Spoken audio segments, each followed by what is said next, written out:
sou o professor Rogério Calia, da FEA de Ribeirão, do curso de Administração. Tive a sorte de, em 2017, fazer o pós-doutorado sob a supervisão do Marcelo De Marzo, e estamos pensando em como ajudar a trazer a prática da meditação mindfulness, né, para os profissionais de saúde que estão na linha de frente hoje ou dando suporte nas organizações de saúde. Marcelo, você poderia se apresentar, por gentileza? Legal, boa tarde, pessoal. Prazer estar aqui com vocês, um prazer estar mais uma vez com o Rogério. A gente tem feito várias parcerias desde o pós-doc, né? E essa é mais uma iniciativa que a gente tem colaborado. Então, eu sou Marcelo De Marzo, eu sou médico de família e sou professor do Departamento de Medicina Preventiva da Universidade Federal de São Paulo, na Escola Paulista de Medicina. E lá nós temos o Centro Mente Aberta, que é um centro que se dedica a mindfulness. Ele já existe desde 2011. No ano que vem a gente faz 10 anos de existência, e lá a gente faz todo o tripé universitário, né, que seria o ensino, a pesquisa e a extensão. Então, essa atividade faz parte também da iniciativa do Mente Aberta. Marcelo, como você tem percebido a mudança do grau de estresse dos profissionais de saúde nesse contexto de pandemia? O que muda no tipo de estresse, nas abordagens e nas abordagens do mindfulness para lidar com isso? Eu acho que o que eu tenho visto e o que a gente tem estudado, que os profissionais de saúde, primeiro, são seres humanos, então estão sobre os mesmos fatores de estresse que estamos todos nós frente a esse período de quarentena, que a gente pode dividir em 3 fases, né? Uma fase mais aguda, que é o próprio medo da infecção, a preocupação de estar infectado, de estar doente. Tem uma fase mais de de médio prazo, que é quando a gente tem que se reajustar a uma nova rotina, né? Então, isso pode trazer mais irritação, pode trazer problemas nas relações, inclusive, um problema de adaptação, de readaptação.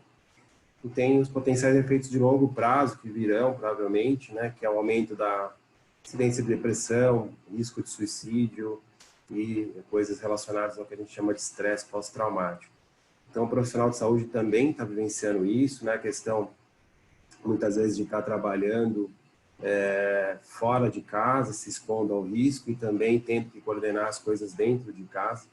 Então, muitos profissionais, né, têm filhos pequenos, e temos um aqui conosco, e também tem toda essa gestão dentro de casa, que também é um fator de estresse, né? Tem, logicamente, um lado positivo em tudo, que é a possibilidade de estar conectado, mas também é um fator de estresse, é uma nova rotina que a gente tem que se adaptar.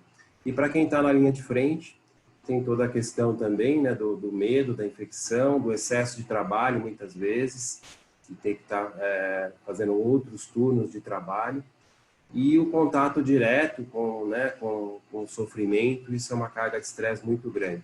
A gente sabe que isso é muito importante para os profissionais de saúde, não só durante os períodos de pandemia, mas a gente está em contato, né, muito direto com o sofrimento, e isso, logicamente, faz parte da nossa profissão, né, como profissionais de saúde, mas é uma carga de estresse muito grande.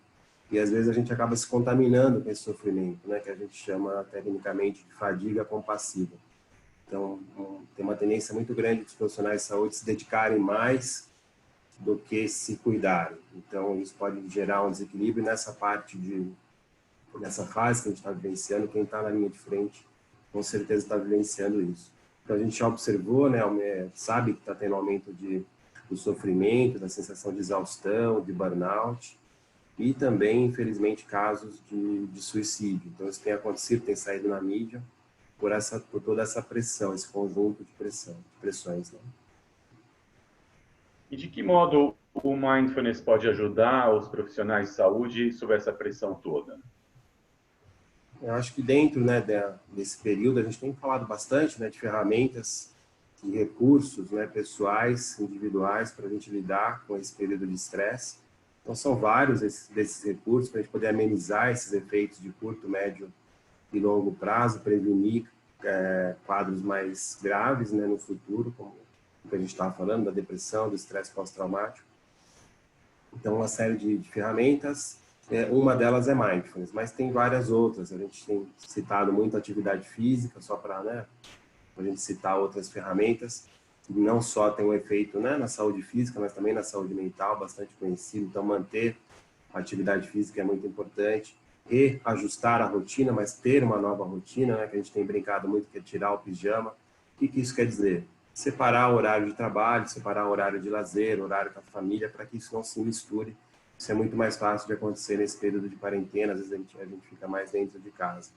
O uso adequado das redes sociais, né, não usar muito, tem uma tendência também a gente ficar obsessivamente olhando redes sociais para ver as notícias. Então, uma série de ferramentas e uma delas é Mindfulness. A gente sabe que Mindfulness é uma ferramenta para gerenciar o estresse em qualquer nível, então acaba nos servindo também para esse momento mais difícil da quarentena. Então, uma ferramenta interna, a gente coloca no campo da alta eficácia em saúde, autonomia, para criar um recurso interno para lidar melhor com o estresse.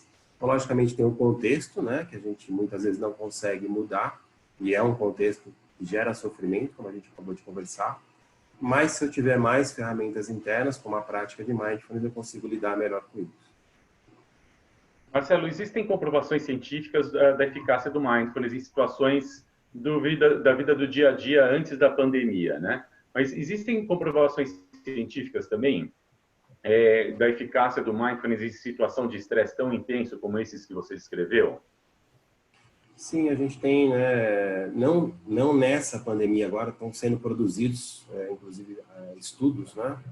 Nós mesmos mandamos um estudo para esse edital do CNPq, um estudo propondo a intervenção de Mindfulness para a prevenção do estresse pós-traumático, por sintomas. Então, tem uma série de estudos, não só esse, né, vários que estão sendo feitos para observarem realmente cientificamente o impacto. Mas a gente tem estudos, né, de situações tão estressantes como o próprio estresse pós-traumático, mostrando que tem um efeito, né, tem um efeito complementar para dentro das outras ferramentas. Então, mesmo em situações graves, né, Mindfulness pode ajudar, como essa. Logicamente, é muito melhor que a gente comece a praticar antes desse episódio, né? Porque a gente já vai ter a ferramenta. A melhor indicação de Mindfulness é no período mais estável, um pouco mais estável, nunca tem estabilidade completa na vida, né? Mas num período menos intenso de fatores de estresse, para que a gente apreenda essas ferramentas para usar no momento mais crítico. Então, para quem tem ansiedade, né, é legal que comece a treinar num período de sintomas leves, moderados, para quando isso se intensificar, eu conseguir lidar de uma melhor maneira, por exemplo, numa crise de pânico. Mas, ao mesmo tempo, nessa quarentena tem nos permitido, para muitas pessoas, um espaço de aprendizagem. E vale a pena também começar a aprender Mindfulness nesse período. Então, serve também para esse estresse de maior intensidade, né, que pode levar a casos de ansiedade e depressão. A gente está com 240 pessoas inscritas nesse live de hoje, né? A maior parte das pessoas assistindo pelo Facebook.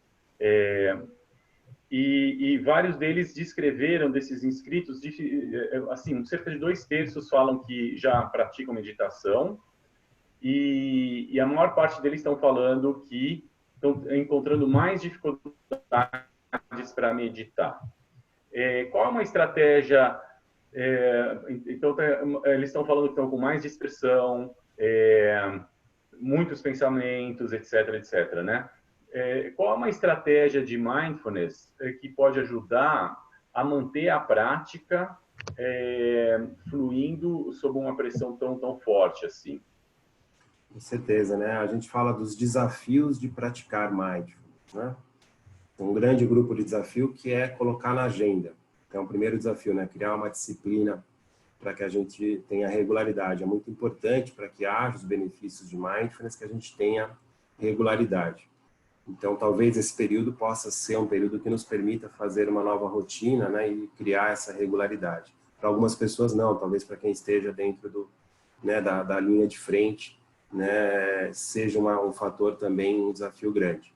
E tem os desafios de praticar, né, isso não fora do período da quarentena, em especial para quem está começando. E uma boa parte desses desafios vem da expectativa, né? Então, a gente muitas vezes vê a ideia de mindfulness relacionada ao gerenciamento do estresse, como a gente está conversando agora, e às vezes vem a expectativa de que ao praticar mindfulness a gente vai relaxar. E não é esse o efeito de mindfulness principal para o estresse, né? Então, a gente pode dizer que a prática de mindfulness é uma prática, uma plataforma de observação ou de autoobservação. E o que eu vou encontrar num exercício de mindfulness é o que está emergindo naquele momento. Então, logicamente, nesse período de mais ansiedade, mais estresse, isso vai emergir nas práticas de mindfulness. E se eu tenho a expectativa de que eu vou relaxar no exercício, isso pode ser um desafio, né? Às vezes eu penso que está errado, não é aquilo que deveria estar acontecendo. Então, a proposta de mindfulness é que a gente entre em contato com esse material que está emergindo ali no momento, mas desde outra perspectiva, que é a perspectiva mindful, onde a gente vai treinando, né? Trazer a mente para o corpo, perceber o que aquilo está gerando no nosso corpo, mas também perceber os movimentos da mente, né? Então, logicamente, num período desse de incertezas, de preocupações, durante o exercício de mindfulness, essas preocupações virão. Mas a ideia é que a gente possa perceber isso com mais curiosidade, né? Com mais gentileza, que a gente fala. O componente da atitude, que faz parte do estado de mindfulness, é muito importante. Então, ter uma atitude mais compassiva, treinar essa atitude durante o exercício é muito importante. Então, naturalmente, o corpo vai estar agitado, né? Às vezes a gente vai sentir o corpo se movimentando, palpitação, sintomas próprios do estresse, né? Dor de cabeça, alguma sensação física desconfortável. Vai perceber também, muitas vezes, a mente agitada, emergindo pensamentos de preocupação. Mas o convite é que a gente treine um novo olhar sobre isso durante o exercício, um olhar mais curioso, não necessariamente tendo que me engajar nesses pensamentos excessivos de preocupação, voltando a me conectar com o corpo, mas também não brigando com a própria mente. A gente fala muito disso nos exercícios de mindfulness, porque tem uma tendência da nossa mente a ir para a crítica. Além de estar preocupado, né, eu paro para praticar mindfulness e fico me criticando porque isso emerge no exercício. Então, a prática correta de mindfulness é uma prática que vai mais no sentido da autoobservação curiosa, do treinamento da mente do principiante, sempre com essa atitude mais compassiva, mais gentil com a experiência. Ao fazermos isso, logicamente, a gente não elimina o sofrimento, não elimina, né, a quarentena, mas a gente tem um novo olhar sobre isso. A gente evita, por exemplo, o que a gente chama de sofrimento secundário, seriam as elaborações mentais negativas, né, sobre esse fator de estresse que é real. Então, a gente pode chamar também de catastrofização. Tem uma tendência da nossa mente a catastrofizar. Então, frente ao treinamento, isso pode ir sendo amenizado, né? A gente vai entendendo isso. Por isso que realmente é mais difícil começar nesse período, porque a gente está mais agitado. E se a gente não entende o propósito do exercício, pode ser uma barreira, assim. Boa tarde, gente. Marcelo, tudo jóia? Tudo bem? Débora falando, eu estou aqui de Minas, em BH. Já conheço o Marcelo do Mente Aberta, estou fazendo a formação lá no protocolo MBCT. Sou psicóloga e coordeno a equipe de saúde aqui da Justiça Eleitoral de Minas. Então, trabalhando não na linha de frente, mas um pouco... Tem também um trabalho de linha de frente, mas não 100%, né? Porque eu também estou atendendo online em alguns projetos de voluntariado, né? Atendendo profissionais de saúde também, em geral. Mas eu queria falar um pouco, trazendo para essa minha posição de gestora de uma equipe de saúde que é formada por quase 30 profissionais, médicos, psicólogos, enfermeiros, dentistas. E meu trabalho não é somente coordenar essa equipe, mas também preparar uma instituição do tamanho do Tribunal Regional Eleitoral de Minas, que tem cerca de 2.000 servidores, que não falam a língua da saúde, né? Preparar essa instituição para aceitar ficar fechada presencialmente e agora começar a estabelecer um plano de reabertura para quando for essa reabertura. Eu acho que essa questão de lidar com a incerteza, né, que a própria Covid já traz e que ninguém sabe direito os contornos disso, para instituições como essa que quer respostas prontas, quer que você diga o que fazer, como fazer, é um desafio muito grande, né? E acho que esse ponto da incerteza é muito desafiador. Para mim, que sou praticante, tem sido para mim um ponto mais desafiador, porque é a incerteza para mim, para minha família, para o meu futuro, mas também para a equipe que eu coordeno, para a instituição, para o país. Vira uma confusão, né, dentro da gente, de sentimentos. Eu queria ouvir vocês um pouco sobre isso. Obrigada. Com certeza, obrigado, Débora.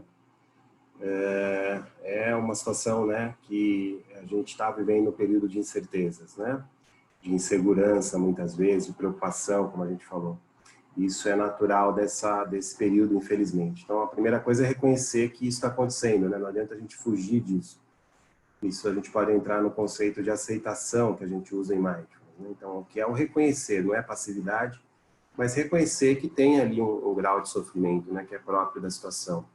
E aí, ao reconhecer, né, de maneira mais consciente, a gente pode tomar as medidas que forem possíveis de serem tomadas. Mas, com certeza, a incerteza é algo que nos traz, né, muita percepção de estresse.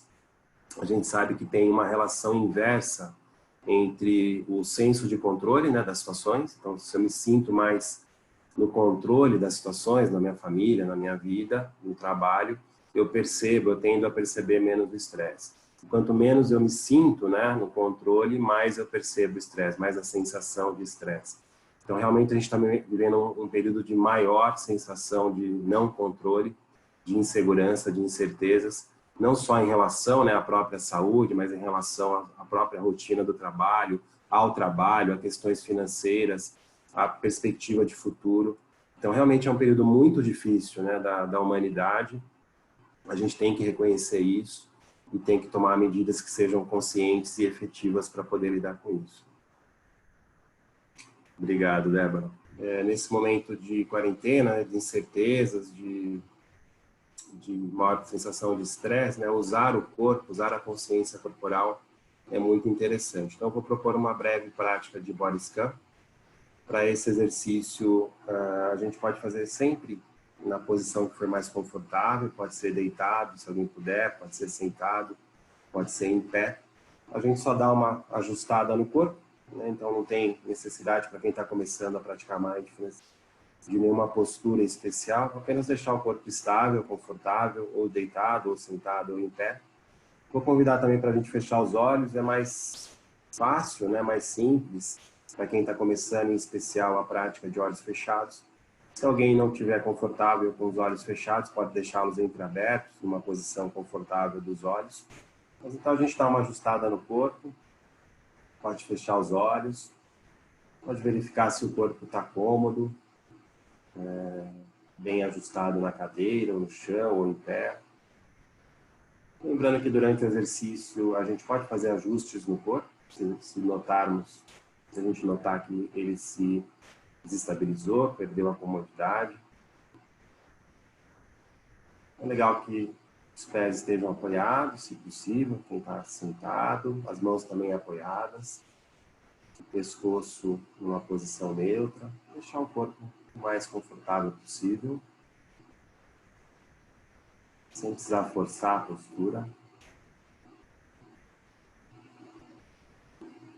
A gente pode começar o exercício notando os próprios pontos de apoio do corpo, com a cadeira, com o chão.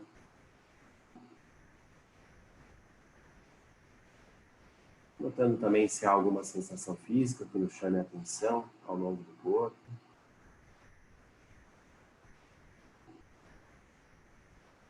A ideia não é mudar nada, apenas ir notando e percebendo essas sensações.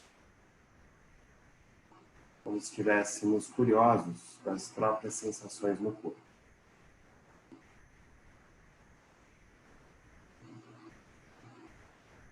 Aos poucos, no tempo de cada um, a gente pode ir levando a atenção para a respiração, se conectando com a respiração por alguns instantes. Também deixando a respiração livre, a gente não precisa forçar. Apenas vamos percebendo, notando a respiração como ela está nesse momento. Levando também curiosidade a essa entrada e saída natural do ar, que acontece durante a respiração.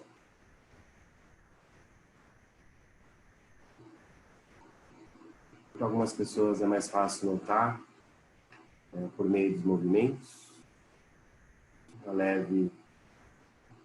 leves movimentos no abdômen, no tórax, percebendo o corpo inflando levemente, desinflando com a respiração.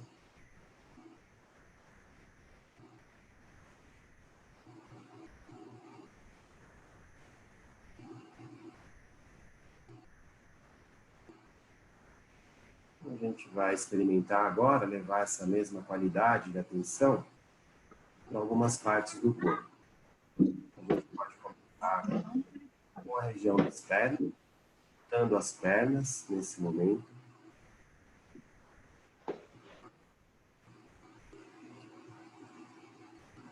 Perna direita, perna esquerda, notando os pontos de contato, os pontos de apoio. Percepção dos músculos, dos ossos. Notando os pés. Lembrando que a gente não está com a intenção de buscar nenhuma sensação especial, apenas de notar as sensações que estão naturalmente presentes na região das pernas e dos pés. E mesmo percebendo que há regiões que não há sensações, perfeitamente normal. A gente vai notando essas partes com mais intensidade de sensações e outras com menos intensidade.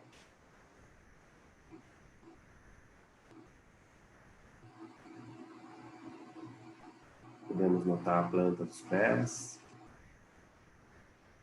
sensações do contato, os dedos.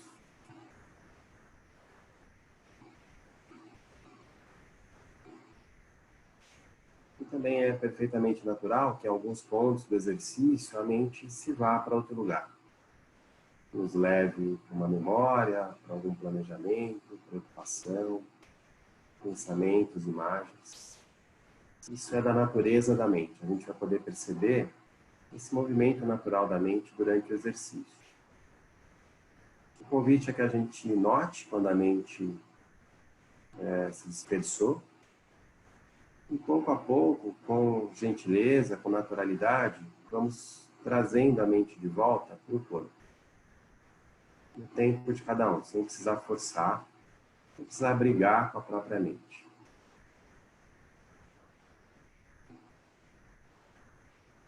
A gente pode agora levar a atenção para a região do quadril.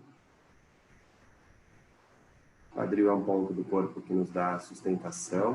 A gente pode notar esse ponto de apoio, esse ponto de contato.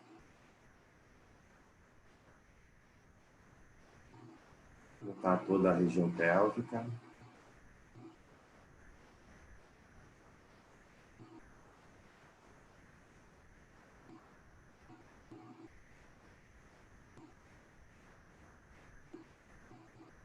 Depois podemos expandir para todo o tronco, notando a parte da frente do tronco, o abdômen, o tórax, movimentos, sensações na pele, sensações internas. Notando também a parte de trás, as costas.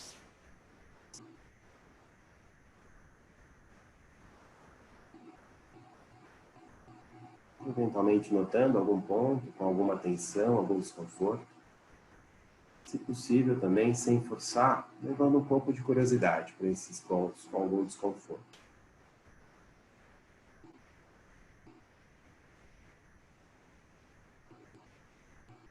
Podemos notar a região dos ombros.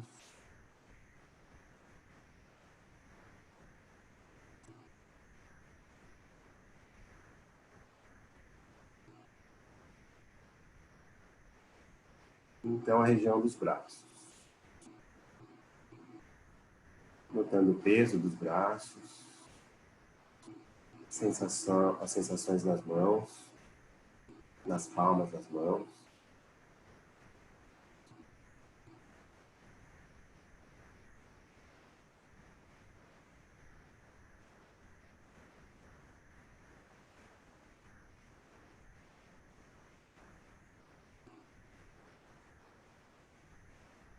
Sempre notando se a mente vai nos levando para outro lugar, é perfeitamente normal.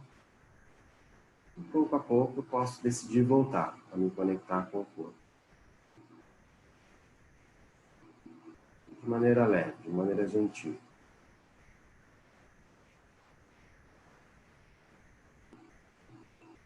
Na próxima expiração, a gente pode levar a atenção para a região do pescoço, notando a parte de trás, a coluna cervical, a parte da frente, a garganta.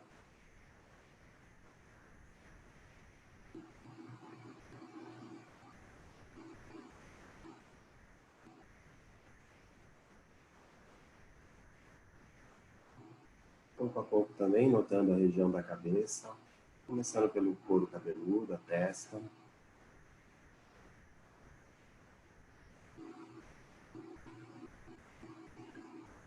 Percebendo a região entre as sobrancelhas.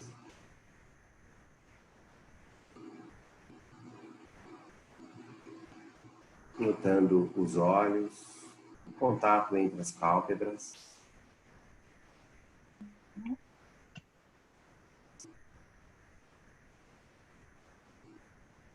Notando a região do nariz, das narinas.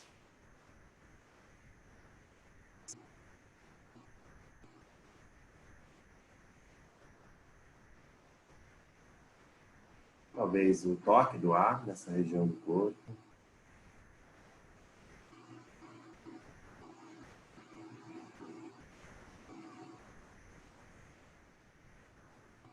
Notando também a região da boca, percepção da língua, dos dentes, a mandíbula.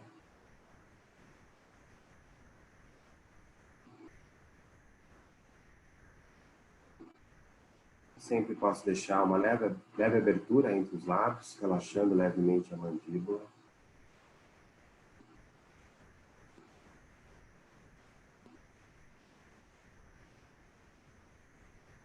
Posso notar também as laterais da face, as orelhas.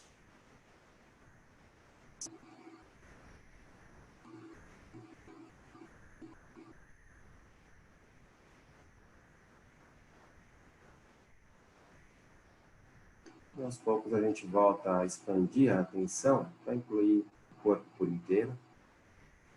A gente pode permanecer alguns segundos nesse estado de presença no próprio corpo, como se pudéssemos habitar o corpo com a nossa atenção.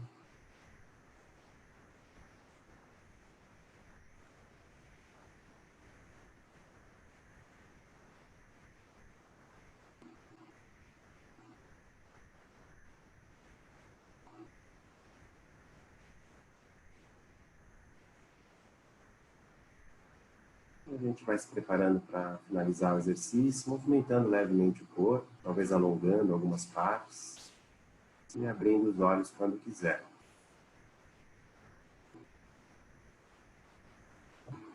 Marcelo, o que você tem observado? De que modo o Departamento de Gestão de Pessoas, nas organizações de saúde, podem ajudar a difundir o mindfulness na organização, né? Eu acho que tem várias maneiras disso acontecer. A gente sabe que uma maneira bastante efetiva é começar pelas próprias lideranças.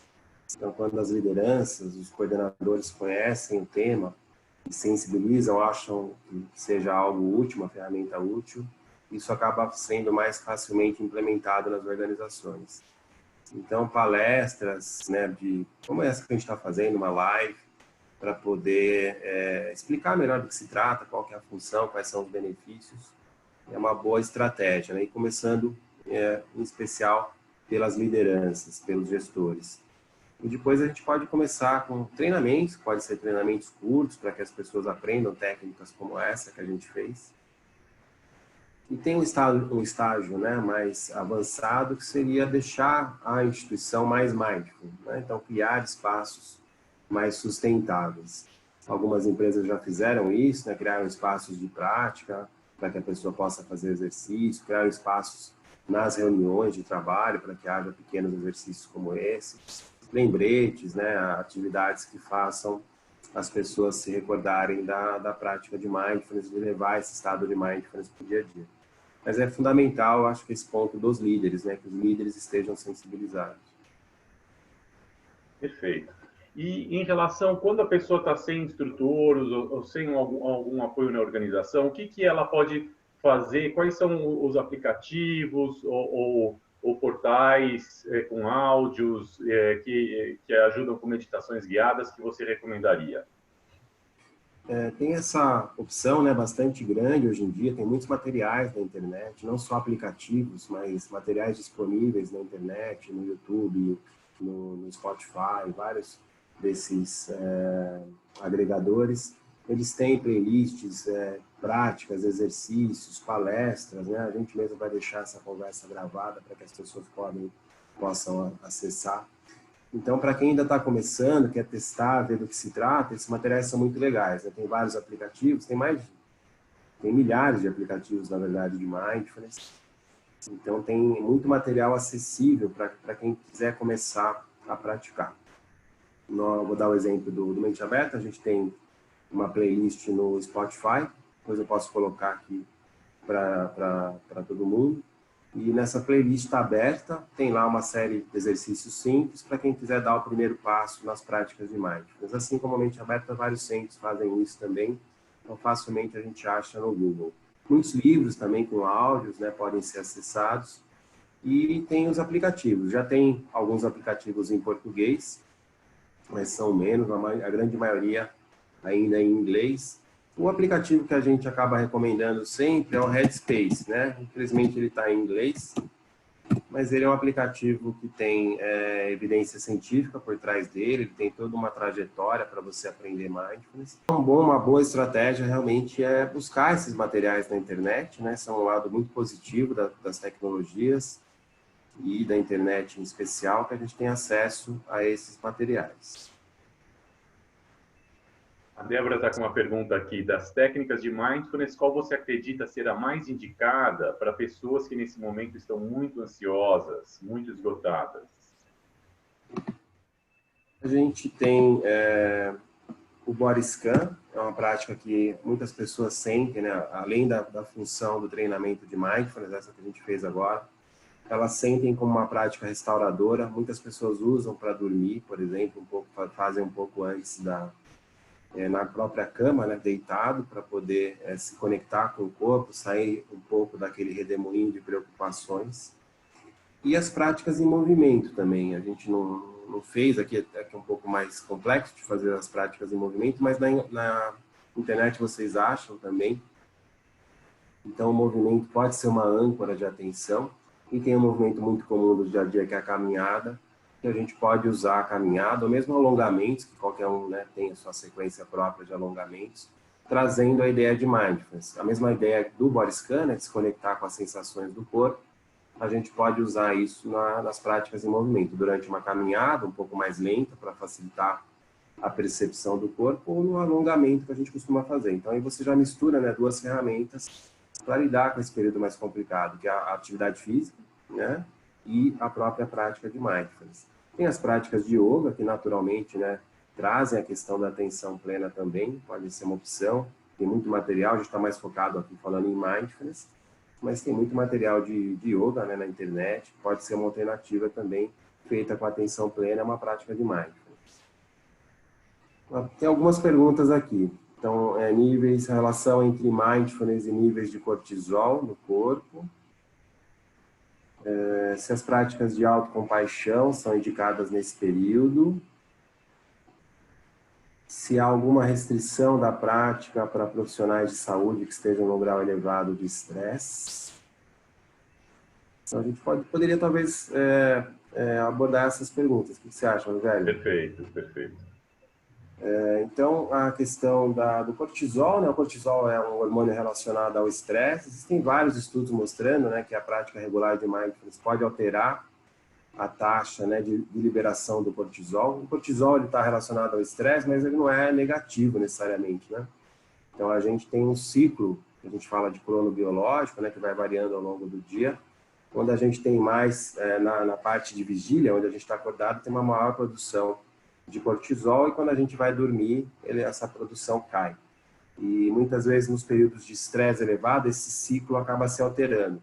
E o que as pesquisas mostram é que a prática regular de mindfulness pode reequilibrar esse ciclo natural, né, de produção de cortisol ao longo do dia. Então, tem estudos mostrando isso, tanto em pessoas que não têm uma doença, quanto em pessoas que tenham alguma patologia. A questão da autocompaixão, então, é muito importante, né? Nas práticas de mindfulness, como a gente estava conversando, a gente tem um componente compassivo, que é o que a gente chama da atitude. Então, quando a gente, por exemplo, o que a gente fez agora no Body Scan, que a gente lida, né, com a nossa própria divagação mental de uma maneira mais compassiva, gentil, isso acaba sendo um treinamento também de compaixão, de autocompaixão, e essa atitude mais gentil, mais curiosa, ela é muito importante na prática de mindfulness, a gente treina isso também. E existem práticas próprias de autocompaixão, que elas podem ser usadas também, com certeza. A gente não fez aqui, mas tem vários exercícios de autocompaixão. A pergunta da Marta, se há alguma restrição para profissionais de saúde. Então, sim, a gente tem algumas contraindicações na prática de mindfulness. E as contraindicações vão no sentido de que a pessoa não deve estar num período com sintomas muito críticos, muito graves, muito severos. Então, não é uma boa época para começar a aprender mindfulness. Então, se é um profissional de saúde que já está num quadro de burnout muito importante, né, ou com sintomas muito graves ou severos de depressão, de ansiedade, não é a melhor época para começar a praticar mindfulness. Aí ele vai ter que, logicamente, ter um tratamento adequado, né, procurar um terapeuta, iniciar um tratamento, e quando ele estiver numa fase mais estável do quadro clínico, aí é o ideal para a gente começar mindfulness. E também transtornos de personalidade são contraindicações, não absolutas, né, mas para começar de maneira não estruturada. Então, tem protocolos específicos, por exemplo, para pessoas que tenham transtorno de personalidade borderline, tipo borderline, ou o caso da esquizofrenia. Então, aí a gente, logicamente, tem que tomar os cuidados necessários, estar sempre com o terapeuta e no protocolo específico. Mas falando da população em geral, da população de profissionais, é isso. Não se deve começar nesse período crítico. A pessoa nem vai conseguir, na verdade, fazer, né? Então, ela vai ter que ter um terapeuta, um profissional para segui-la, para iniciar um determinado tratamento, e aí, na fase mais estável, ela vai poder começar a aprender mindfulness e vai lidar melhor vai prevenir, né, crises futuras e lidar melhor se eventualmente elas acontecerem. Gente, muito obrigado. Marcelo, super gratidão. Participantes, super gratidão. Até a próxima.